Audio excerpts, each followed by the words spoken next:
What about the complications of surgery? And complications do happen.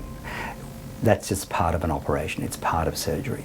There are lots of things that we do to minimize the risk, and we don't want people to have complications. It's just horrible things to go through, but we always know they're in the background. When it comes to sleeve gastrectomy, you know, our equipment fires 3 rows of staples. It's not just 1 row. We use glue. We use buttressing to support those staples. We do leak tests. We do blue Powerade tests. There are all these things we do to make sure the operation is as good as it can be. And the critical thing is, it's really important that you follow the diet we give you as well. Probably about half of the leaks that we get from sleeve gastrectomy, people have been really pushing the diet a little bit too hard, drinking a little bit too much, or eating foods that probably they shouldn't have eaten for a week or 2 later. We do our best to avoid these things. We don't want you to have a complication. But they do happen, and that's just unfortunately part of the world that we live in. So the next part is, if you have a complication, it's really important it's managed quickly and it's managed well.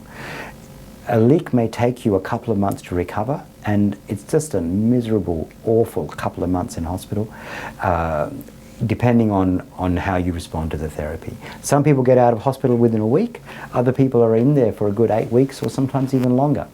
But it's important that your leak is managed well. What we do when we have complications, or we're looking after complications for someone else, is that we actually involve quite a few doctors. So we're all coming up with different ideas how to handle this. We've got different treatments available. Most of our treatments involve the use of a Frecker tube, which is a tube that goes through your nose to decompress everything.